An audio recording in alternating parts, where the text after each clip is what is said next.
At this point, Todd McFarlane fans are essentially just dehydrated just from the sheer amount of tears that they've had to shed over the past few days, because we did get confirmation, or at least semi-confirmation, that McFarlane is essentially losing the DC license, and now Mattel will be taking over. So all of the big DC Multiverse collectors from McFarlane are, probably just wiping their ass with their DC Multiverse action figures, or just, giving them away at Goodwill, because what's the point, right?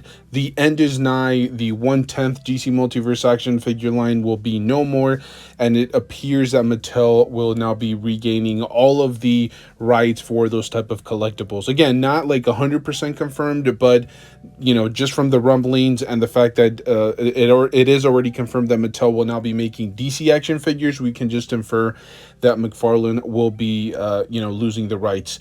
And being an insider myself, I do play golf with McFarlane on the weekends. I did donate a kidney to him, and he is the godfather to my children. So that's clearly all lies. I am not an insider, okay? I don't know anything. I've never even met the guy. He doesn't even know I exist, but it's always fun to speculate. It's always fun to think of the what ifs and for the next year. And I kind of touched on this already, and I think I'll make a separate video about the DC multiverse that already exists from McFarlane. Will those figures go up in value? Will they drop? I think we'll make a separate video, and we'll take a look at like eBay listings, and just to get an overall feel of how the collector community is feeling about the Toddster himself.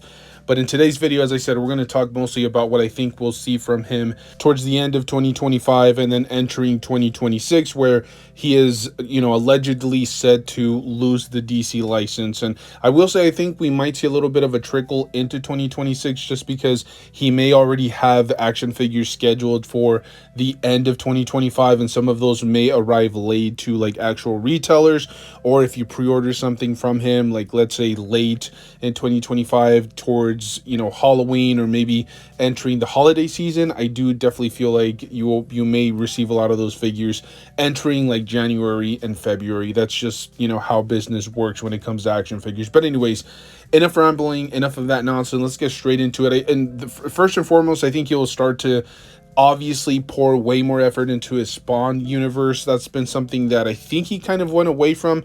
He did have that big Kickstarter for the medieval Spawn or whatever, but aside from that, he hasn't really poured too much effort into it, and I think that's his baby. He nurtured it, he grew it, and now he's reaping the benefits, and I don't think he's really done too well when it comes to releasing product that is from the Spawn universe. However, we have seen a lot of it being like shelf fodder. Not a lot of people are picking it up. It's essentially just collecting dust at a lot of these retail stores, and maybe that's why he kind of went away from it. But really, he has no choice now. I think he will pour way more effort. I think the last figures that I personally saw at retail, and I didn't even see them in person, but I did see them go up online, I think were the Call of Duty Spawn action figures, which I commended. I didn't pick them up, but they looked really cool. Even though they were video game based Spawn action figures, they looked really intriguing to me. I actually really love the accessories. I love the sculpture that was going on with the Spawn figures. So as I said, I didn't pick them up, but I definitely appreciated them from afar. Now I will say, I think where most of his bread and butter is going to be, and we've speculated about this for years now, is with the statue game. That is what he loves to do. He doesn't love to sit down and think about articulation and engineering and how to do pinless action figures, or double jointed this or double jointed that, or butterfly joints. I think he absolutely hates it and detests that. Anytime he hears people talking about articulation, he looks like he wants to throw one of those spiky Spawn action figures at somebody's head. That's the feeling that I get from him, and I feel like he's going to kind of convert most of his collectibles into statues, and that's where the Marvel statue line comes in. And by the way, another trigger word for McFarlane here, I actually did see a couple of these in person, even though I think they look great and display incredibly well for people that don't have hundreds of dollars to spend on higher end statues. But I did actually see a few of these in person, and I have to say, Scaling is so bad within this line. I know McFarlane just hates talking about scaling, and I'm not comparing them to any other figures. I'm literally just comparing them to his DC Multiverse line. I think I saw like the newest, what was it, the newest Captain America statue, and I compared it to like I think it was a Green Arrow action figure right next to it, and they just did not scale well next to each other. And they're supposed to be, both of them are supposed to be the 1/10 scale, or the 7-inch line. And I just thought, it's just classic of McFarlane to continue doing this. But I do feel like he's going to really pour a lot of effort into that side of things. We've already seen a Magneto, a Storm. We've seen a Captain America. I think a couple of Captain Americas. We've already seen so many different Spider-Mans. We've seen Miles Morales. So I think he's going to continue to really hone in on the statue game, because that's his main forte. That's what he loves doing. He loves, shade work. He loves, designing the look for those particular characters. Whereas, and like I said, I don't really think that he likes the articulation side of things when it comes down to art action figures or scaling. He absolutely hates it. And with statues, I think you get a little bit more wiggle room. Having said that, there are a lot of other projects that he does have in the work. We did get a little bit of a glimpse at a 5-inch TMNT action figure, which I'm hoping it's just a 5-inch action figure, because I think he's going for like a younger iteration of the Ninja Turtles, and eventually we'll get like an older version that's, closer to the 1/10 scale, because I don't want another line that is going to, veer closer to or under the 1/12 scale, because I think the Loyal Subjects already has a TMNT line that is under that scale, and I absolutely hate it. And so I'm hoping that McFarlane is just going for like younger versions of the Ninja Turtles, and that's why they're, 5-inch. I think I saw the DC Direct 2-packs not too long ago. I actually owned them for, a good stretch until I moved and got rid of them. But the animated series where Batman or the DC Universe crosses over with the Ninja Turtles always scaled a little bit smaller than Batman, probably like half a foot to a foot. So I'm guessing, or I'm hoping, that the 5-inch just means that they're, younger, they're smaller, they're not built, as full-grown adults or full-grown ninjas, or full-grown ninja turtles, or turtles that pretend to be ninjas or are ninjas. I'm not sure, but you get where I'm going with this. We also saw the or a video game version, I guess a more classic version of the Mortal Kombat universe, which is really interesting. I think he did some action figures way back in the day, maybe like a few years ago, but those were based on some of the more modern appearances, or some of the more modern, color schemes and outfits and overall skins. And so I think he's probably going to go with a more classic iteration of Mortal Kombat. I don't know if these are going to be articulated. I mean, they were just promotional images, and I think they were digital renders, so maybe they haven't like worked out the articulation yet. I'm hoping.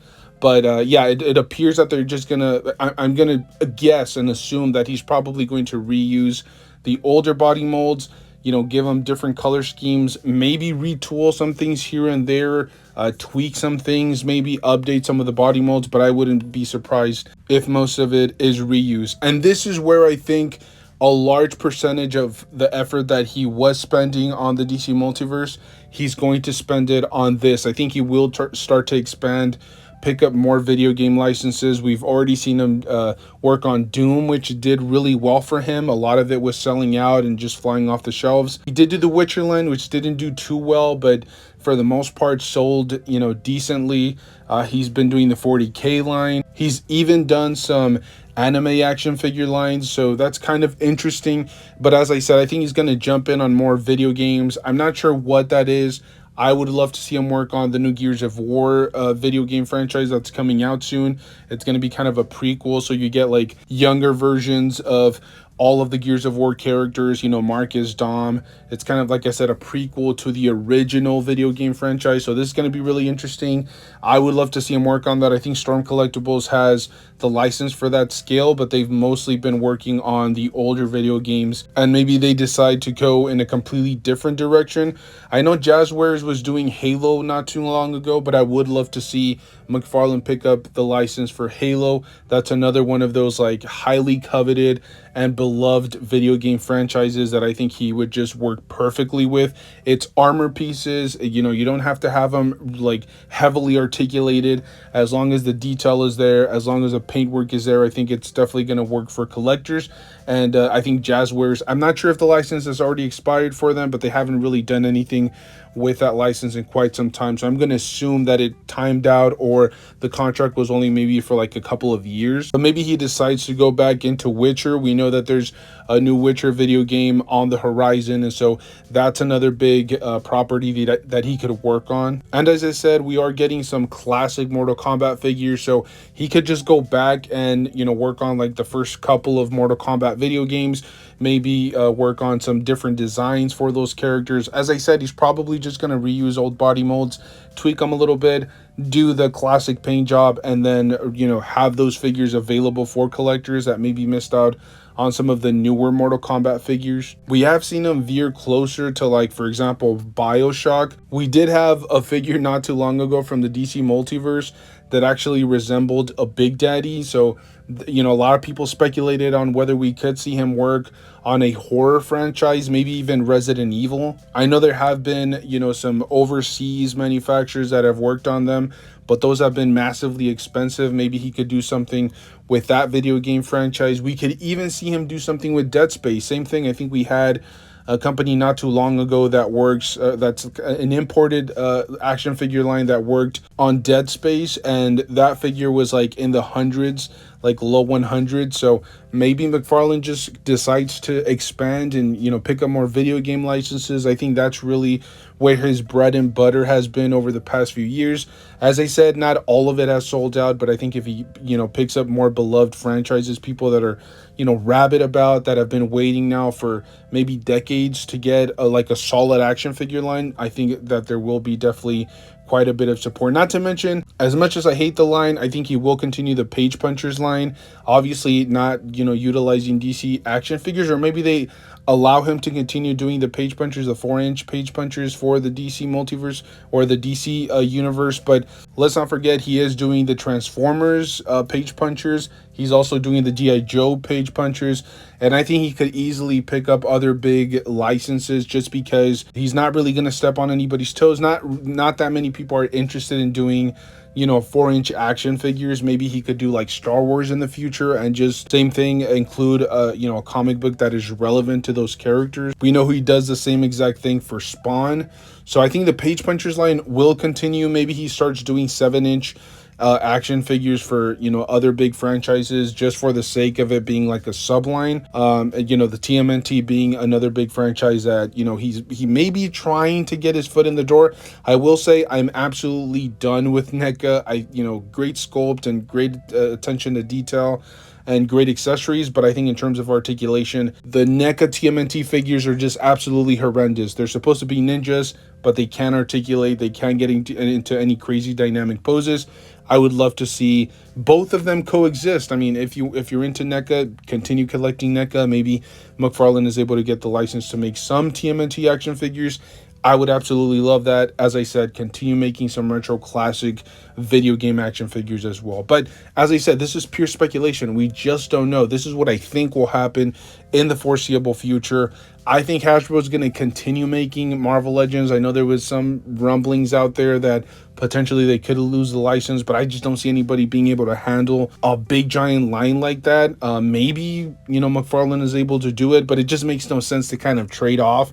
Like, you had 1/10 scale DC multiverse action figures, and now you're gonna have 1/10 scale Marvel action figures. I don't know, it would just kind of like turn the entire community upside down, and for me personally, it just doesn't make a lot of sense. But let me know your thoughts down below in the comment section. What do you think is next for McFarlane? What do you think he's going to work on? Is there anything that he's just going to like kind of phase out, or is he going to continue doing what he does best? Statues, the Page Punchers, comic books, and then maybe work on some video game properties. Let me know down below in the comment section. Thank you guys so much for tuning in. If you like this type of rambling content, make sure to stay tuned because we do this pretty consistently. Stay safe out there, and as always, make sure to enjoy the hobby. That's the most important part of all this.